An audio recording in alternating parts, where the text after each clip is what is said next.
제가 다시 한번 말씀 읽어드리도록 하겠습니다. 어떤 내용인지 잘 파악해 주시면 감사하겠습니다. 그러므로 우리가 이 직분을 받아 긍휼하심을 입은 대로 낙심하지 아니하고 이에 숨은 부끄러움의 일을 버리고 속임으로 행하지 아니하며 하나님의 말씀을 혼잡하게 하지 아니하고 오직 진리를 나타내므로 하나님 앞에서 각 사람의 양심에 대하여 스스로 추천하노라. 만일 우리의 복음이 가리었으면 망하는 자들에게 가리어진 것이라. 그 중에 이 세상의 신이 믿지 아니하는 자들의 마음을 혼미하게 하여 그리스도의 영광의 복음의 광채가 비치지 못하게 함이니 그리스도는 하나님의 형상이니라. 우리는 우리를 전파하는 것이 아니라 오직 그리스도 예수의 주 되신 것과 또 예수를 위하여 우리가 너희의 종된 것을 전파함이라. 어두운 데에 빛이 비치라 말씀하셨던 그 하나님께서 예수 그리스도의 얼굴에 있는 하나님의 영광을 아는 빛을 우리 마음에 비추셨느니라. 아멘. 고린도후서 10번째 시간을 이어가도록 하겠습니다. 우리는 계속해서 지금 바울이 자기 스스로에 대한 사도권을 거부하는 무리들, 그 대적들 앞에 놓여 있는 것을 보게 됩니다. 이것은 보다 중요하다고 말씀드렸습니다. 지금 바울이 자기가 사도로 인정받지 못하는 자기 인정에 대한 욕구 때문에 해명을 하는 것이 아니라 결국은 자기의 사도로서 가지고 있는 내용, 복음의 내용 때문에 지금 해명을 하고 있습니다. 사도권을 부인당하는 것은 결국 사도가 가진 복음을 부인당하는 것이고, 그럼 그 복음의 내용 속에서 소개된 하나님에 대한 말씀이 거부당하는 것이기 때문에 자기와 동일한 복음을 전하는 사도들도 거부당하게 되는 것이고, 결국은 그 교회 가운데 복음이 온전히 전해지지 못하는 상황에 놓여 있게 되는 것이죠. 그래서 지금은 바울이 자기 스스로의 자기의 사도된 것에 대한 내용을 여러 가지 방면을 통해서 고린도 교회 사람들에게 설득하고 있습니다. 그리고 자기를 해명하고 있고, 그 내용을 우리가 지금 주시하는 겁니다. 그래서 우리가 3장에 보면 먼저 주시해야 될 게 뭐냐면, 내가 너네들이 지금 나로 하여금 추천서를 갖고 오라고 얘기하지만 나에게 추천서가 필요 없는 것은 너네가 나의 편지, 추천서가 되기 때문이다 라고 얘기를 했다고 했습니다. 여러분, 이것은 너무나 중요하죠. 지금 그 사람의 사도됨, 그 사람이 온전한 복음을 전하는가, 그 복음은 하나님께로부터 왔는가에 대한 확인을 다른 사람들은 추천서를 통해서 확인하려고 한다면, 지금 바울은 뭐라고 얘기하냐면, 너와 내가 관계했던 바, 그리고 그 관계를 통해서 우리가 빚어갔던 바, 그래서 우리의 관계가 서로에게 증명이 될 수 있는 편지된 관계로서 하나님 앞에 선 바가 있음을 얘기하고 있고, 그러한 편지된 관계는 결국 우리로 말미암아 그리스도의 편지가 되었다라는 것으로 우리에게 소개했다고 했습니다. 이거 너무나 중요하죠. 우리가 서로 편지가 된 관계가 우리의 서로를 돈독하게 하기 위함, 또는 우리의 서로를 서로 보호하기 위함, 나에 대한 것을 어떤 것을 좀 해명하기 위함을 넘어서서 결국 우리의 편지된 관계는 그리스도의 편지로 서게 된 관계라고 한 것이죠. 그리스도가 이렇게 부각되는 것을 명심해 주십시오. 왜냐하면 이러한 해명의 첫 번째 단계가 두 번째 단계, 저번에 했던 말씀이죠. 영의 직분으로 가기 때문입니다. 영의 직분. 지금 처음에는 너네들이 우리의 편지요, 결국 그리스도의 편지된 관계를 통해서 나에 대한 사도된 권한을 너희들에게 해명하겠다라고 얘기하고, 두 번째는 뭐냐면요, 두 번째는 내가 가지고 있는 직분이 어떤 것인가, 내가 가지고 있는 직분은 영의 직분이다라는 것으로 설명을 하고 있습니다. 영의 직분이라는 것이 왜 중요하다고 했죠? 그것은 예레미야서 31장 33절 말씀 때문인데요, 이 새 언약을 맺게 될 때에는 이제는 외부에서 율법을 적은 것을 통해서 우리를 독려매는 관계가 아니라 하나님의 영이 우리 가운데 부어짐을 통하여서 우리의 심령에, 이 신비에, 우리 안에 거해서 이 마음판에 새겨진 말씀을 통해 우리가 자원함으로 하나님을 섬기는 관계가 되게 하기 때문이다 라는 것을 설명하는 걸 통해서 영의 직분을 강조한 바가 되었습니다. 이것은 너무나 중요하죠. 내가 가지고 있는 지금 직분은 영의 직분이다. 그것은 그리스도를 통하여서 새 언약이 우리에게 만들어짐으로 이제는 더 이상 외부에 있는 말씀을 통해서 내가 동여 맺이는 관계가 아니라 내 안에 하나님의 영이 거하심으로, 예수 그리스도로 말미암아 하나님의 영이 거하심으로 내 마음판에 하나님 말씀이 새겨졌고, 그걸 통해서 하나님을 직접 보는 관계가 되었다. 더 이상 모세의 수건으로 덮어서 그 영광을 가리는 것이 아니라 없어질 영광을 가리는 것이 아니라 이제는 내가 주의 얼굴을 마주하는 관계가 되었다라는 것으로 영의 직분을 소개한 내용이었거든요. 그래서 이 영의 직분은 살리는 것이다. 율법의 직분은 죽이는 것이나 영의 직분은 살리는 것이다 라는 것을 설명했었고, 그래서 이 율법의 직분은 정죄의 직분이나 이 영의 직분은 의의 직분이다 라는 것을 얘기했었고, 물론 율법 자체가 잘못된 것은 아니기에 율법 자체도 우리에게 영광을 나타내나 그것은 결국은 사라질 영광이요, 우리에게 영원토록 마주하게 될 그 영광은 바로 영의 직분을 통해서 얻게 되는 영광이다 라는 것으로 설명을 한 것이죠. 이것이 오늘 내용과 연관이 되어 있습니다. 첫 번째는 우리의 편지된 관계, 결국 그리스도의 편지로 소개했다면, 두 번째는 내가 가지고 있는 직분이 무엇인가에 대한, 나는 영의 직분이며 이 영의 직분은 그리스도를 통해서 우리에게 부어진 바 되었고 더 영광스러운 것이며 그건 결국 의의 직분이고, 그래서 예수 그리스도를 통해서 영광을 마주하게 되는 것으로 우리가 관계를 하게 되었고, 그렇기 때문에 주의 영이 계신 곳에는 자유함이 있으며 이 영광을 마주하는 걸 통해서 영광으로 영광에 이르게 하는 직분을 우리가 부여받은 것이다 라고 지금 3장을 통해서 계속 설명하고 있는 거거든요. 따라오시죠? 네, 따라오실 것이라고 믿고 집에 가서 한번 3장 다시 한번 더 읽어보시고요. 자, 이러한 맥락에서 4장 1절이 펼쳐집니다. 4장 1절 한번 읽어볼까요? 시작. 그러므로 우리가 이 직분을 받아 긍휼하심을 입은 대로 낙심하지 아니하고. 오늘 말씀 제목을 한번 읽어볼까요? 제목 시작. 내용으로 직분됨을. 그 전에는 영의 직분, 내가 가지고 있는 이 직분이 무엇인가? 영의 직분이다. 이 영의 직분은 어떤 것인가? 엄청나게 영광된 것으로, 의의 직분으로, 살리는 것으로 우리에게 던져진 것이다. 예수 그리스도로 말미암아 우리가 그 영광을 마주하는 것으로 오게 되는 직분이다 라고 했다면, 오늘은 이 직분에 대해서 어떠한 내용을 담아내고 있는지, 즉 이 직분을 가진 자가 어떠한 내용을 담아내고 있는지를 우리에게 보여주고 있습니다. 자, 그것이 첫 번째 이제 1절인데요. 그러므로 우리가 이 직분을 받아, 앞에 있는 직분이죠. 이 직분이라는 얘기는 좀 더 풀어 설명해야 되는데요, 이게 디아코니아라는 단어거든요. 이거 한마디로 봉사에 대해 쓰이는 단어입니다. 오늘날 직분이라고 하면 이제 뭐 집사님, 권사님 이런 직분으로 우리가 자꾸 이렇게 보게 되는데, 그거보다 좀 더 넓은 의미죠. 봉사 자체에 있고, 이것은 또 다른 이제 구절 속에서는 예배로 번역이 되기도 하거든요. 어떤 직무로 번역이 되기도 합니다. 이번에 이제 세 번째 의미가 좀 더 강한데요, 하나님 앞에 봉사로서, 이게 설교자는 말씀으로 교회를 섬기는 봉사직이거든요. 이게 좀 중요한 표현인데요, 종교개혁자들이 했던 표현입니다. 말씀으로 성도님들을 후려치는 것이 아니라 말씀으로 성도님들을 섬기는 직분이 이 설교자인 거거든요. 섬기는 거죠. 봉사의 직분입니다. 설교자도 봉사의 직분. 모든 이 직분이 봉사와 연결되어 있고, 이러한 직분을 우리가 받았다, 지금 바울만 받은 것이 아니라 우리 모두가 받은 것으로 활짝 열어주고 있거든요. 왜냐하면 바울의 사도권의 시비는 너가 예수님이랑 함께한 12제자가 아니지 않았냐에서부터 거슬러 올라가기 때문에 바울은 이거보다 넓게 지금 증명을 하는 거거든요. 내가 비록 예수님과 함께한 12제자 속에 속하지 않았으나 그리스도의 죽음과 부활을 믿고 영의 직분을 받았다라는 것은 무슨 의미인지를 내가 밝혀주겠다로 설명하고 있기 때문입니다. 그러므로 우리 모두가 다 포함되는 것이며 이러한 직분을 받았다라고 얘기하고 있죠. 자, 그러므로 우리가 이 직분을 받아, 그 다음 뭐라고 얘기하고 있죠? 긍휼하심을 입은 대로 낙심하지 아니하고입니다. 자, 이 직분을 받았는데 이 낙심하다라는 얘기는 이게 용기를 잃다, 어떤 것에 있어서 굴복하다라는 단어인 거거든요. 여러분이 이미 다 경험하시는 거죠.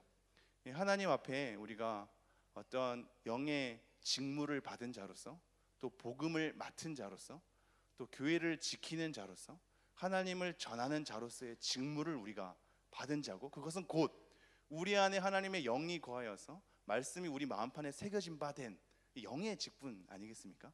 이 직분을 감당하다가 낙심한단 말이죠. 그죠? 바울이 그걸 알죠. 바울이 지금 이러한 영의 직분을 내가 받았다라는 표현을 쓰면서 그래서 낙심하지 않겠다라는 것으로 갑니다. 왜 이러냐면 낙심의 요소가 굉장히 많기 때문이죠. 신앙은 승승장구하는 것이 아니죠. 결국엔 승리입니다만 승리로 가게 되는 과정은 굉장히 쉽지 않죠. 넘어지기도 하고 다시 일어나기도 하고 다시 체념하기도 하고 다시 용기를 복돋기도 하고 다시 위로를 받아서 전진하기도 하고 다시 실망해서 좌절하기도 하고 이런 일련의 과정들을 다 겪으면서 하나님은 우리를 빚어간단 말이죠. 그 빚어감은 굉장히 필요합니다. 우리가 하나님 앞에 제대로 서지 못함을 경험하는 것과 우리의 죄인됨을 경험하는 것은 굉장히 필요합니다. 우리가 어떠한 사람인지를 아는 동시에 하나님의 은혜가 얼마나 큰지를 경험할 수 있는 귀한 기회이기 때문입니다. 승승장구만 한다면 실패라는 것을 경험하지 못하게 되며 결국 그 실패 가운데 있는 자리가 하나님의 주권 가운데 다 놓일 수 있음을 경험하지 못하게 되는 것이죠. 하나님의 크기를, 하나님의 넓이를, 하나님의 깊이를 그만큼 경험하지 못하는 겁니다. 그래서 낙심의 요소가 있죠. 그래서 지금 바울은 뭘 얘기하냐면 낙심하지 않겠다라고 얘기합니다. 왜냐하면 이 직분은 하나님께 받았기 때문이다라고 얘기하는 겁니다. 이것이 우리에게 무슨 의미가 있을까요? 우리는 신앙생활을 유지하다가 낙심할 때가 있지 않습니까? 그것이 내 자신에 대한 실망이건 내 주변 환경에 대한 실망이건 외부로부터 나에게 오게 되는 공격이건 그 수많은 요소에 의해서 내가 무너질 때가 많음을 경험합니다. 그리고 그렇게 무너지게 될 때 나중에 어떻게 되죠? 내 스스로를 채찍질하거든요. 남에 대한 비판과 남에 대한 채찍질로 겨냥이 될 때 있지만 좀 더 신실한 신자라면 자기 스스로에게도 또한 채찍질이 오기 마련인 거거든요. 그 속에서 지금 바울이 뭘 얘기하냐면 지금 너가 영의 직분을 맡아서 그러한 신자로서 생활하는 것은 하나님께 받은 것이다라고 얘기하고 있습니다. 이게 왜 의미가 있을까요? 내가 그 영의 직분을 유지하고 그 영의 직분을 존속하고 영의 직분을 키워나가는 것은 나의 나됨에 있지 않기 때문입니다. 나라는 사람이 어떠한 업적을 누리고 나라는 사람이 어떠한 조건을 충족시켜서 나라는 사람이 어떠한 원인을 생성해서 내가 이러한 영의 직분을 감당할 만한 자격을 취하였다라고 얘기하지 않는 겁니다. 그런데 이것이 어느덧 전복이 되죠. 하나님의 은혜로 시작했다가 우리가 어떠한 것을 열심히 했는가, 어떠한 업적을 이루어 놨는가, 어떠한 봉사를 했는가라는 요소로 하나씩 하나씩 쌓다 보니 난 아무것도 아닌 것만 같고 이것을 하지 못해서 죄책감에 시달리거나 아니면 다른 사람보다 월등히 많이 해서 교만하게 되는 상황에 이르게 되죠. 그거에 대한 모든 근간을 이 영의 직분을 소유하고 존속시키는 모든 근간을 자기 자신에게 둬버리게 되는 겁니다. 지금 그것을 먼저 깨죠. 너가 지금 낙심하게 되는데 너 스스로 얼마나 나는 한심하고 얼마나 나는 실패할 수 있을 만한 연약한 존재인가, 난 아무것도 아니야로 다 때려치고 싶은데 먼저 확인할 것은 너의 그 직분은 너의 너됨 때문에 주어진 것이 아니라 하나님께 받은 것이다 라고 얘기를 하는 것이죠. 여러분, 이것은 너무나 중요합니다. 여러분이 리더자로 설 때마다, 여러분이 어떠한 책임 있는 자리에 설 때마다 여러분이 얼마나 연약한지를, 얼마나 선한 것이 없는지를, 얼마나 많은 사람들을 다 안아주지 못하는지를 더욱더 경험할 겁니다. 그러한 경험 속에 우리는 다 내려놓고 싶죠. 다 때려치고 싶죠. 자기가 얼마나 훌륭하지 못한지를 확인할 때마다 더욱더 깊은 절망과 좌절을 경험하게 되죠. 다 때려치고 싶은 겁니다. 외면하고 싶은 겁니다. 근데 지금 뭐라고 얘기하냐면 너가 낙심하지 말아야 할 것은 너의 너됨에서부터 영의 직분을 출발하지 않았다. 하나님께로부터 받은 것이다 라고 얘기하고 있습니다. 그리고 두 번째 뭘 강조하냐면요, 그것은 국률하심을 통해서 받은 것이다 라고 얘기하는 겁니다. 다시 한번 읽어보죠. 1절. 그러므로 우리가 이 직분을 받아 국률하심을 입은 대로 낙심하지 아니하고, 지금 바울이 강조하는 것은 너네들이 누리는 영의 직분, 이 의의 직분은 하나님께 받은 것이며 너네들이 어떠함으로 원인과 이유를 삼아 출발한 것이 아니라 하나님의 국률하심으로 출발했다라고 얘기하고 있습니다. 우리는 아무것도 아니었던 겁니다. 영의 직분을 처음 수여받을 그때는 우리는 아무것도 아니었던 겁니다. 우리는 정말로 하나님 앞에 멸망받을 수밖에 없는 그런 존재였던 겁니다. 그런데 뭐 때문에 하나님 편에 서게 되죠? 하나님의 국률 때문에 서게 되죠. 하나님의 국률하심을 통하여서 영의 직분을 감당할 수 있는, 그 봉사의 직을 수행할 수 있는, 하나님 앞에 그 일을 맡길 수 있는 그런 존재로 하나님 앞에 서게 되죠. 하나님이 주신 것이고 하나님의 국률 때문에 내가 그것을 누린 것입니다. 그런데 어느덧 하나님의 국률과 하나님이 주셨다라는 것은 없어지고 내 스스로가 기준이 되어 버리는 거죠. 내가 못하니까, 내가 아무것도 아니니까 다 내려놓고 싶은 거죠. 못하겠습니다. 못해 먹겠습니다. 하나님, 난 아무것도 아닌데 어떻게 합니까? 그래서 지금 뭐라고 하냐면 낙심하지 말라. 너가 그것을 시작한 것은 하나님의 긍휼 때문이다. 너가 그 직분을 수여받은 것은 하나님께서 너에게 주셨기 때문이다 라고 얘기하고 있습니다. 그런데 우리는 한 단계 더 나가야죠. 그렇다면 지금 이 말을 이대로만 듣는다면 나는 그래 연약해, 난 아무것도 아니야, 그러니까 난 뭘 잘할 필요도 없어, 하나님의 긍휼하심 때문이며 하나님이 주셨기 때문에 그냥 하면 돼 라는 것으로 어떠한 노력도 없이, 어떠한 하나님 앞에 발버둥 없이 자기의 연약함을 합리화하면서 자기 스스로 성숙한 신앙으로 나아갈 어떠한 노력도 없이 다 하나님께서 주신 것이며 하나님의 긍휼과 은혜로 된 것이니 나는 열심히 할 필요가 없다라고 한다면 그것은 신앙이 없는 사람인 거죠. 이 말씀을 어떻게 조화롭게 해야 될까요? 이것은 결국 출발의 문제입니다. 내가 하나님 앞에 그만두고 싶은 좌절과 실망을 경험하게 될 때 그 시작은 하나님의 긍휼로부터 왔다는 것으로 다시 한번 일어서야 하고, 일어났으면 걸어야죠. 하나님 앞에 발버둥 치면서 걸어야죠. 그것 또한 하나님의 긍휼 때문입니다. 하나님의 긍휼이 너무나 크니 내가 일어나서 서 있는 것으로만 있으면 안 된다. 걷거나 달려야 한다. 근데 걷거나 달리다 보니까 넘어질 때가 있죠. 넘어지니까 나는 역시 걷지도 못해, 달리지도 못해, 다 내팽개치고 싶어 라고 할 때 출발선은 뭐라고요? 하나님의 긍휼이라고요. 이 말씀이 그렇게 여러분에게 조화가 되십니까? 합리화할 수 없는, 지금 너네들의 책임과 너네들의 열심은 아무것도 소용이 없으니 하나님께서 하시겠다라는 것이 아닙니다. 그 시작이 하나님의 긍휼과 하나님의 주어짐으로 시작했으니 걸어라. 걷고 나서 너네들의 이 모습 때문에 다시 한번 좌절할 때 그 시작이 너네가 아니라 하나님 편에서 시작되었다는 것을 기억해라 라는 것으로 우리에게 얘기를 하고 있습니다. 제가 다시 한번 1절 읽죠. 그러므로 우리가 이 직분을 받아 긍휼하심을 입은 대로 낙심하지 아니하고, 이 말씀을 다른 말씀으로 좀 더 한번 볼까요? 디모데전서 1장 13절입니다. 아마 준비되어 있을 텐데요. 바울 스스로가 어떠한 자였는지를 상기시킨 내용입니다. 함께 읽겠습니다. 시작. 내가 전에는 비방자요 박해자요 폭행자였으나 도리어 긍휼을 입은 것은 내가 믿지 아니할 때에 알지 못하고 행하였음이니라. 박해자요 폭행자요 비방자였는데 아무것도 아닌 사람이었습니다. 근데 하나님께서 긍휼을 통하여서 바울에게 찾아가셨죠. 그 시작은 하나님의 긍휼하심이었던 것이죠. 그러니까 자기가 열심히 하다가 내가 다시 포악을 행하고 악행을 행했어, 나는 이렇게 행했으니까 난 정말 못해 먹겠어가 아니라, 야, 너는 처음부터 아무것도 아닌 존재였어. 하나님의 긍휼하심을 통해서 너가 출발했거든. 다시 일어나로 가는 겁니다. 또 다른 말씀 한번 볼까요? 로마서 9장 16절입니다. 함께 읽겠습니다. 시작. 그런즉 원하는 자로 말미암음도 아니요 다른 박질하는 자로 말미암음도 아니요 오직 긍휼히 여기시는 하나님으로 말미암음이니라. 로마서 9장은 특별히 하나님의 뜻, 작정에 대한 이 주권에 대한 강조점인데요. 결국 원하는 자로 말미암음도 아니고 다른 박질하는 자로 말미암음도 아니고 오직 어떤 누구로 말미암음이라고요? 긍휼히 여기신 하나님. 이 긍휼로부터 다 시작하는 겁니다.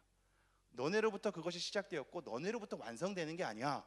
하나님으로부터 시작돼서 너네들의 연약함에도 불구하고 너희들을 도구로 삼아서 하나님께서 완성할 거야 라는 걸 우리에게 계속 상기시키죠.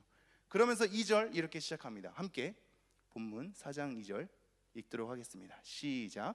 이에 숨은 부끄러움의 일을 버리고 속임으로 행하지 아니하며 하나님의 말씀을 혼잡하게 하지 아니하고 오직 진리를 나타내므로 하나님 앞에서 각 사람의 양심에 대하여 스스로 추천하노라. 지금 내가 가진 직분이 어떠한 내용으로 이루어졌는가? 1절은 결국 하나님께로부터 받은 것이며 하나님의 긍휼로부터 시작했으니 다시 한번 좌절의 자리에서 일어나서 낙심하지 마라 라는 것으로 내용을 삼았다면, 두 번째 내용은 내가 그래서 하지 말아야 할 것 3가지와 그렇기 때문에 더 추구해야 될 것 1가지를 얘기하고 있습니다. 한번 볼까요? 2절. 이에 숨은 부끄러움의 일을 버리고, 이게 첫 번째입니다. 숨은 부끄러움의 일을 버리고, 두 번째는 속임으로 행하지 아니하며, 세 번째는 하나님의 말씀을 혼잡하게 하지 아니하고, 내가 가진 이 영의 직분이 어떠한 것인가, 어떠한 내용으로 이루어졌는가를 설명하게 될 때 지금 2절이 얘기하는 것은 내가 가진 복음의 내용은, 그리고 이 직분의 내용됨은 이 3가지가 아니다라는 걸 먼저 얘기하죠. 그리고 나는 이 1가지를 추구한다라고 이 진리를 나타냄을 강조하고 있습니다. 그럼 좀 더 자세하게 내용을 볼까요? 2장 1절. 이에 숨은 부끄러움의 일을 버리고입니다. 버린다는 것은 금하다라는 건데요. 이 부끄러움이라는 것 자체가 수치와 불명예인데, 제가 이 부끄러움의 단어를 여러 이제 용례를 찾아봤습니다. 다른 성경에 어떻게 쓰였나? 동일한 패턴이 하나가 있습니다. 지금 여기서 말하는 이 부끄러움은 물론 부끄러움으로 번역됐지만 다른 단어도 있는데요. 여기 부끄러움으로 번역된 이 단어의 다른 용례들을 좀 살펴보니까 공통점은 종말론적으로 쓰였다는 겁니다. 종말론적으로 쓰였다는 얘기는 뭐냐면, 나중에 종말이 다가왔을 때 밝혀짐으로 그것이 얼마나 수치스럽고 불명예스러운 부끄러움인지를 낱낱이 밝혀지게 될 것이다 라는 겁니다. 이게 종말론적으로 쓰인 거예요. 지금은 아무것도 아닌 것 같아요. 지금은 뭔가 오히려 자랑할 만한 요소인 것 같아요. 그러나 필히 나중에 밝혀지리니 너네들이 그렇게 처한 행동은 굉장히 부끄러운 행동임을 종말의 때에 낱낱이 밝혀지게 될 거야 라는 의미로 쓰인 거거든요.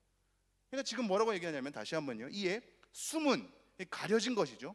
숨긴 겁니다. 숨은 부끄러움의 일을 버리고 나중에 낱낱이 밝혀지게 될 그 일이 있으니 지금 아무렇지도 않은 것처럼 느껴진다 할지라도 그것은 결국 밝혀질 부끄러움이야. 그것을 나는 버리겠다라는 것으로 이 직분에 대한 내용을 무엇을 하지 않는 것으로 먼저 첫 번째로 삼죠. 두 번째는 뭐죠?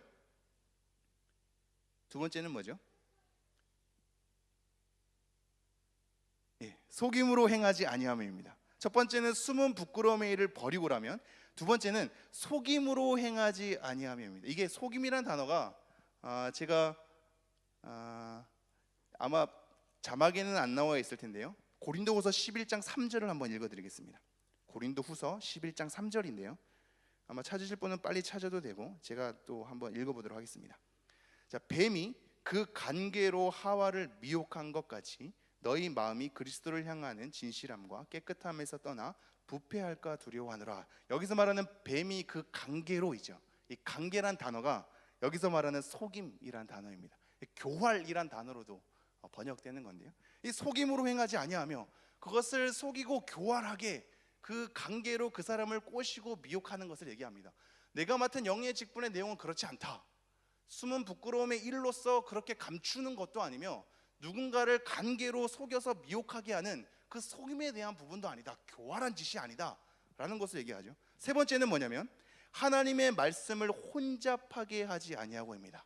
하나님의 말씀을 혼잡하게 하지 아니하고. 이 단어 어디서 많이 생각나지 않으십니까? 그렇죠? 앞부분에서 한번 본 적 있죠. 2장 17절 자막 준비 안 돼 있을 텐데요. 2장 17절 바로 옆에 부분이니까요.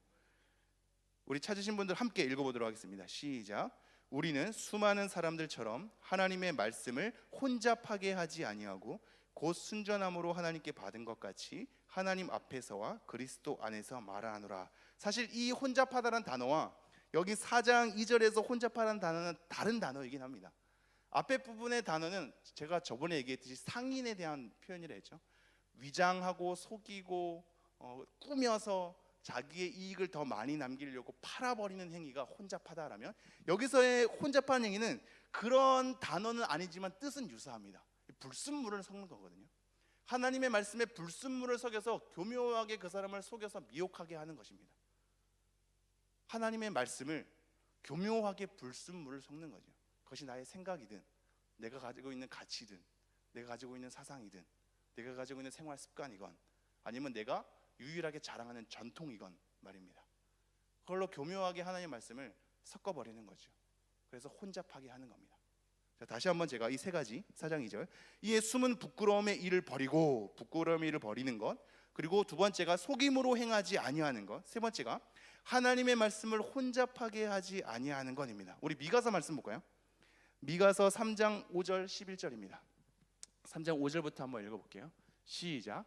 내 백성을 유혹하는 선지자들은 이에 물 것이 있으면 평강을 외치나 그 입에 무엇을 채워주지 아니하는 자에게는 전쟁을 준비하는도다. 이런 선지자에 대하여 여호와께서 이르시되. 잠깐 자막을 띄워주실까요? 지금 이게 미가서가 이 통치자들, 그러니까 정치적인 지도자들과 종교적 지도자들에 대해서 그들이 범한 죄에 대해서 낱낱이 밝히는 장이 미가서 3장인 거거든요. 잘 보십시오. 내 백성을 유혹하는 선지자들은 이에 물 것이 있으면 이 치아를 얘기하는 겁니다. 이에 물 것, 한마디로 자기를 배부르게 하는 요소인 거죠. 자기에게 배부르게 할 요소가 있으면 평강을 외치나 그 입에 무엇을 채워주지 아니하는 자에게는 전쟁, 저주를 선포하는 거죠. 한마디로 지금 자기 유익을 기준으로 나에게 뭔가를 갖다 주면 너는 잘 풀릴 거야, 괜찮아질 거야, 복의 복을 받을 거야, 평강이야 라고 하는 거고, 내 입에 뭐를 물어주지 않는 자, 갖다 바치지 않는 자에게는 전쟁이 임할 거야 하면서 저주를 품는 거죠. 이것이 하나님의 말씀을 혼잡하게 하는 것과 무엇이 다르겠습니까? 먼저는 교육자가 그럴 수 있고, 여러분 또한 말씀을 맡은 자 아니겠습니까? 여러분에게 유익이 되고, 여러분을 배불리하고, 여러분에게 좋은 소리가 되고, 여러분에게 누군가가 도움을 준다면 그 사람에게는 평강을 외치고 다른 사람에게는 저주를 외치는 경우가 우리 모두가 다 경험할 수 있는 상황인 거죠. 이 미가서는 단지 종교적 지도자들에게만 속한 것이 아닙니다. 오늘날에는 말씀 맡은 성도 모두가 다 한번 돌이켜봐야 할 요소인 것이죠. 다시 한번 고린도후서 4장 2절, 이에 숨은 부끄러움의 일을 버리고 속임으로 행하지 아니하며 하나님의 말씀을 혼잡하게 하지 아니하고, 그 다음 뭐라고 얘기하냐면 세 가지를 하지 않고 오직 진리를 나타내므로 하나님 앞에서 각 사람의 양심에 대하여 스스로 추천하노라. 오직 진리를 나타낸답니다. 근데 재미난 것은요, 이 진리란 단어 자체가 숨김이 없다란 단어거든요. 원래 이 두 단어가 합해져 있는 겁니다. 합성어인데요, 숨김이 없다는 단어입니다. 근데 앞에 내용이 뭐였죠? 숨기는 부끄러운 일이었죠. 속이는 것, 혼잡하게 하는 것. 근데 지금 이거는 진실에 대한 부분인 거거든요. 숨김이 없이 드러내는 겁니다. 이러한 진리를 나타내는 것이 내가 맡은 직분의 내용이다라고 얘기를 하고 있죠. 숨은 부끄러움의 일을 내가 아무도 모르게 감싸 안는 것이 아니며, 그들을 적당껏 속이는 것도 아니며, 그들의 구미에 맞게 말씀을 혼잡하게 불순물을 섞는 것도 아니다. 오직 숨김없이 드러나는 하나님의 진실, 이 진리를 나타내는 것이다. 그리고 그 진리를 나타내는 것을 뭐라고 얘기하냐면 하나님 앞에서라고 얘기하고 있죠. 제가 다시 한번 2장 뒤에 부분 한번 읽어볼까요? 오직 진리를 나타내므로 하나님 앞에서, 그리고 각 사람의 양심에 대하여 스스로 추천하노라. 내 스스로 이것에 대해서 담대하게 얘기하는 거죠. 내가 하나님 앞에서 진리를 나타내는 것으로, 이 진리를 나타냈기 때문에 그 각 사람의 양심에 대해서 호소하는 바로 자기 스스로를 추천하죠. 자천하는 겁니다. 내가 맡은 직분은 이렇다. 너네가 얘기하는 직분이 어떨지 모르나 내가 맡은 직분은 진리를 나타내는 것이다. 숨은 부끄러움의 일을 버려버리는 것이다. 그걸 우리 계속 얘기하고 있죠. 속임으로 행하지 아니하는 것이다. 하나님 말씀을 혼잡하게 하지 아니하는 것이다. 오직 진리를 나타내는 것이다. 자, 라고 얘기하면서 3절 한번 읽도록 하겠습니다. 시작. 만일 우리의 복음이 가리었으면 망하는 자들에게 가리어진 것이라. 하나님의 말씀은 모든 자가 달콤하게 듣는 것이 아님을 우리는 명심해야 합니다. 하나님은 진리를 말씀하신다면서요. 그러면 모든 사람들이 그 설명에 대해서 따를 수밖에 없는 논리가 있어야 되지 않겠습니까? 그래서 우리는 이렇게 얘기하죠. 그 논리의 끝은 하나님 목소리 한번 들려주시면, 하나님 많은 사람들에게 한번 모습을 나타내 주시면 우리가 믿겠습니다라는 조건을 달죠. 모든 사람들이 뭔가를 확인하고 증명되는 바로 우리는 자꾸 하나님의 어떠함을 취합니다. 그래서 지금 뭐라고 얘기하냐면, 그렇지 않아. 복음으로서 사람들을 얘기하면서 그 복음을 믿느냐 믿지 않느냐로 가려지는 것인데, 결국 이 하나님의 복음은 모든 사람들이 다 인정하기 때문에 진리가 되는 것이 아니라 어떤 자들에게는 가리워지고 어떤 자들에게는 밝게 알아듣는 것으로 우리에게 펼쳐진다고 얘기를 하고 있죠.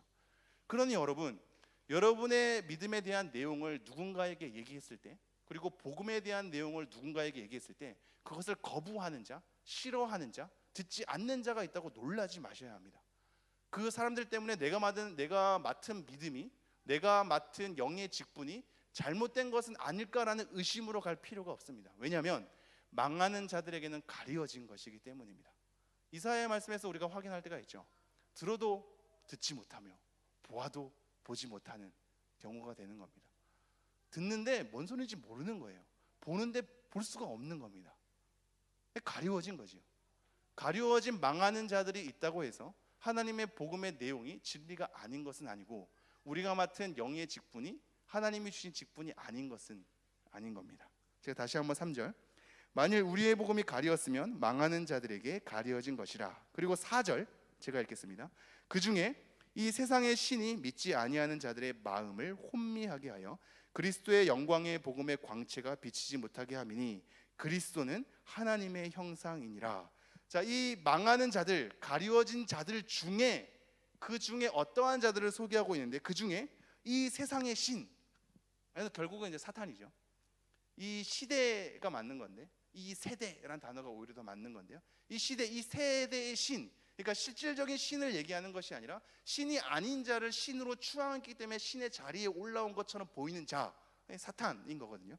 이 세상의 신이 믿지 아니하는 자들의 마음을 혼미하게 하여, 이게 눈을 멀게 하다라는 단어입니다. 여기서 말하는 혼미하게 하는 단어는 눈을 멀게 하는 겁니다. 눈을 멀게 하는 거. 그 중에 이 세상의 신이 믿지 않은 자들의 마음을 혼미하게, 눈을 멀게 하여 그리스도의 영광의 복음의 광채가 비치지 못하게 함이니 그리스도는 하나님의 형상이니라.